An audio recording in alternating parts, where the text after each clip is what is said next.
Hello बच्चों, welcome to all of you in this channel. तो चलिए आज हम बात कर लेते हैं क्लास 10th का। हमारा है पेपर 2015 का, जिसमें से कि केमिस्ट्री का सेक्शन हम डिस्कस करेंगे। और आज मैं डिस्कस करूंगी कुछ ऐसे इम्पॉर्टेंट क्वेश्चन जो कि हमारे बोर्ड के एग्ज़ाम के लिए, also for CBSE and our state board HP के लिए भी इम्पॉर्टेंट है। So write the name and the formula of the members of homologous series having formula CnH2n। तो हमें यहाँ पर साफ साफ शब्दों में बता दिया गया है कि जो हमारी होमोलोगस सीरीज है, बता दिया CnH2n। तो सबसे पहले आपको ये फॉर्मूला पता हो कि where we have n is equal to 1, तो मुझे क्या फॉर्मूला मिलने वाला है, C1H2। तो क्या दिस इज पॉसिबल कि C1 है और H2 है? क्या कार्बन की जो बैलेंसी है, जो कि उसकी कैटिनेशन प्रॉपर्टी है, आउटर मोस्ट शेल में जो उसके 4 इलेक्ट्रॉन आने हैं, क्या वो कोवलेंट बॉन्ड बना पाएंगे इन 2 हाइड्रोजन के साथ? सो नहीं। सो हम कहेंगे n is equal to 1 is not possible. इसका मतलब n इज इक्वल टू 2 लेकर देखते हैं। So when I take n is equal to 2, then I have formula C2H4। So how can I represent this C2H4? So C2H4 means this is my carbon, this is my another carbon, and here I have one hydrogen and second hydrogen. Similarly, here I have one hydrogen and I have another hydrogen. So is this structure possible? This carbon has fully filled its octet. It has 4 electrons in its outermost shell. No, it has 3 covalent bonds. So I hope you all know covalent bonds. तो मान लेते हैं कि carbon के outer most shell में कि यहाँ पर भाई 3 ही जगह पेयर फिल हुई हैं। So where is the 4th one electron? तो बच्चों, उस 4th को पेयर करने के लिए कार्बन को एक और बॉन्ड बनाना पड़ेगा इसी कार्बन के साथ। सो इट मीन्स ये जो हमारा फॉर्मूला है, दिस इज CnH2n, जो कि फॉलो हो रहा है, इसे हम कैसा हाइड्रोकार्बन पढ़ेंगे? भाई 2 कार्बन है, दैट इज इथ। जब 2 कार्बन होते हैं देन वी हैव इथ। अब हम पढ़ते हैं डबल बॉन्ड है, then it means double bond के लिए लगता है ईन, then it means this is ethene। ये हमारा कौन सा कार्बन है? इथेन, जिसे कि हम लिखेंगे इथेन। इसे हम कहेंगे ethane, where we have double bonds। तो इस CnH2n फॉर्मूले के हिसाब से we can write several homologous series, several elements, ethene। Then I can write propene, butene, heptene, hexene, जहां पर बॉन्ड लगेगा कार्बन के बीच में डबल। तो बात कर लेते हैं प्रोपीन की कि how can I right propene. बात समझेंगे। प्रोप का अर्थ है 3 कार्बन। अब मैं बात कर रही हूं ईन, मीन्स यहां पर मुझे कहीं डबल बॉन्ड लगाना पड़ेगा। मैं इस कार्बन पे लगा लेती हूं, आप इस कार्बन पर भी लगा सकते हो। So how can I write this? 1, 2। Valency का ध्यान रखें कि हमारी जो कार्बन की जो बैलेंसी है वो डगमगाए नहीं, वो खराब ना हो। Here, see this carbon 1, 2, 3, 4. It has 4 covalent bonds, and this carbon 1, 2, 3, and it has only 1 hydrogen. And here we have 1 bond only, 1 covalent bond. So I take 3 hydrogen here. So as I write in this formula, my value as n is equal to 3. So how can I got my formula? This is C3H6. So you see I have here how many hydrogens? 1, 2, 3, 4, 5 and 6. तो इसका मतलब ये जो मेरा formula है CnH2n, this is appropriate for alkene. ये हम कहेंगे इन्हें कलेक्टिवली, बार बार ये बोलने की बजाय this is ethene, this is propene, 4 carbon है, butene, collectively I gave them a name that is called alkene। Alkene का अर्थ है जब भी पीछे ई लगा हो, समझ जाएं कि वहां पर कहीं बात हो रही है डबल बॉन्ड की। तो बच्चों collectively they are called alkene. हमारा क्वेश्चन क्या था? Write the name and the formula of second member of homologous series having the formula CnH2n. सबसे पहले what is homologous series? Homologous, if this question mark for 3 marks, then you firstly write what is homologous series. Homologous series is that series in which the hydrocarbons represent the same formula. They have the same structural formula. For example, if they follow CnH2n plus 2, अगर वो alkane को follow कर रहे हैं, then they all have formula. There is no double bond, then they all are alkanes. वहाँ पर single bond ही हो. And if they have the double bond structure, then they follow the formula CnH2n. So this is the homologous series, having the same structural formula. This is my definition for homologous series. Question है कि second member of homologous series having the formula CnH2n, आपको पता हो CnH2n किसका formula है? ये formula है हमारी एल्कीन का। H2n है, देन दिस इज एल्कीन। अब बच्चों एल्कीन में मिथीन पॉसिबल नहीं है। हमने पहले ही कार्बन को लिखकर देखा, कार्बन किसके साथ डबल बॉन्ड बना रहा है? It's not possible. तो कार्बन जो है वो मिथीन बनना संभव नहीं है। Then we form ethene. हम कहां से शुरू करेंगे? इथीन से। 2 कार्बन से ही ये फॉर्मूला शुरू होगा। तो पहला एलिमेंट हो गया हमारा, पहला कंपाउंड हो गया हमारा इथीन। इसने कहा है सेकंड मेंबर, दूसरा मेंबर, दैट इज प्रोपीन। हमारा दूसरा मेंबर कौन बनने वाला है? प्रोप। 3 कार्बन है, प्रोप, डबल बॉन्ड है, ईन। सो इस तरह से हम कहेंगे कि हम अवर second member is propene. So I hope you all understand this question.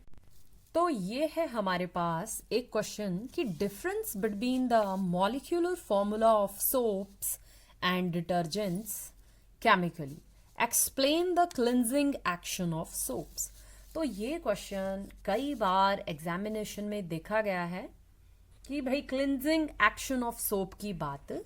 तो चलिए फिर बात करते हैं भाई हम क्लिनजिंग एक्शन ऑफ सोप की। सबसे पहले हमें पता होना चाहिए कि what is the formula of soaps and what are the difference between, हमसे डिफरेंस पूछा गया है between the molecules of soap and detergent. Soaps, you all know soap. So हम कैसे लिखेंगे? How can we write this question, this answer? We can write here soaps are sodium. भाई soap कैसे बने होते हैं? They are the compounds of sodium और potassium salts. भाई सोप है क्या है? They are the compounds of, soaps कैसे बने हैं भाई? सोडियम और पोटेशियम के सॉल्ट्स हैं। सॉल्ट्स हैं ऑफ लॉन्ग चेन। भाई कैसे हैं? Of long chains. क्या बनाते हैं? They form long chains. So बात करते हैं सोप के फॉर्मूला की। This is the formula of soap, C17 H35 COO C double bond O Na positive. So this is the formula of soap. So soaps are the salts of sodium or potassium. भाई यहाँ पर कौन attach हुआ है? भाई sodium attach हुआ है। So ये कैसा सॉल्ट है? This is the salt of sodium का ये सॉल्ट है। सॉल्ट है मतलब मिक्सचर है एक तरह का। ऑफ लॉन्ग चेन, भाई कितनी बड़ी चेन है? कार्बन 17 है, हाइड्रोजन 35 है। इसे हम समझते हैं एक स्ट्रक्चर के रूप में। अब ये जो बच्चों आपको Na पॉजिटिव दिख रहा है, you consider this as head, and this long C double bond O, this consider as its tail. Charge है इस पे पॉजिटिव। ये इस तरह से ऑपरेट करेगा। इस एंड को हम कहेंगे दिस इज हाइड्रोफिलिक एंड। आपने याद रखना है this is hydrophilic end. Hydrophilic means like to dissolve in water, पानी को पसंद करने वाला. And this end is hydrophobic. This end is hydrophobic. अब बच्चों ये बात तो लिख दी कि आपको बताने के लिए, समझाने के लिए कि भाई ये पानी से डरने वाला है. फोबिया मीन्स डर, और ये पानी को लाइक करने वाला है, उसमें घुलने वाला है. पर हम क्या जानते हैं कि हमने क्या समझनी है बात कि ये जो इसका सोप का जो ये टेल है, जिसे हम लॉन्ग चेन भी कह देंगे, ये किस में डिजॉल्व होना पसंद करता है? फैट्स में, स्टेन्स में, डस्ट में डिजॉल्व होना पसंद करता है. और sodium it wants to dissolve in water. तो होता क्या है? सबसे पहली बात आप तो अपने आंसर में लिखोगे सोप्स आर सोडियम और potassium salts of long chain and formula is this. और फर्स्टली आप ऐसे अपनी बात को एक्सप्लेन करोगे इस फॉर्म में. जितना आप अपनी एक्सप्लेनेशन में स्ट्रक्चर ऐड करोगे यू गॉट मोर मार्क्स. अब बात कर लेते हैं भाई डिफरेंस कहा गया है तो लिख देते हैं डिटर्जेंट्स आर, जो हमारे पाउडर हैं या लिक्विड डिटर्जेंट है, डिटर्जेंट्स आर वो कौन है? डिटर्जेंट्स आर अमोनियम, वो भाई अमोनिया है उसके अंदर, अमोनियम और सल्फोनेट हैं भाई, सल्फोनेट्स हैं उसके अंदर, या फिर अमोनिया के सॉल्ट्स हैं. इस तरह से हमारे जो हैं वो डिटर्जेंट्स बने होते हैं. Detergents are salts of ammonia or sulfonate. You can write like this. अब हम क्या कहेंगे कि one part of soap is या फिर soap molecule is hydrophobic. अभी आपको बताया कौन सा, उसकी टेल जो है that is hydrophobic. या फिर आप लिख सकते हैं it likes to dissolve in fats. One part of the soap molecule is hydrophobic and other one is hydrophilic. और जो दूसरा एंड है that is hydrophilic. अब अपने आंसर को थोड़ा और लंबा करने के लिए आप यहां लिख सकते हो कि hydrophobic means that don't want to dissolve in water and that likes to dissolve in oils. और philic के लिए लिख सकते हो that want to dissolve in water. होता क्या है कि एक एंड सोप का जो है that is hydrophobic and another end that is hydrophilic. फिर हम लिखेंगे one end which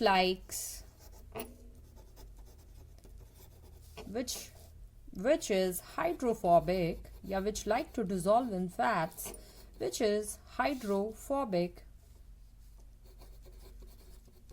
that collect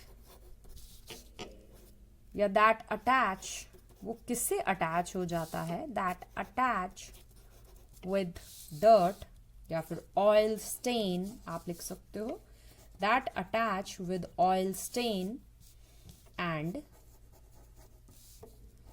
another end try to pull it and want to dissolve in water. Try to pull it and want to dissolve in water. वो क्या करना चाहता है? इसको खींचना चाहता है and it try to dissolve in water.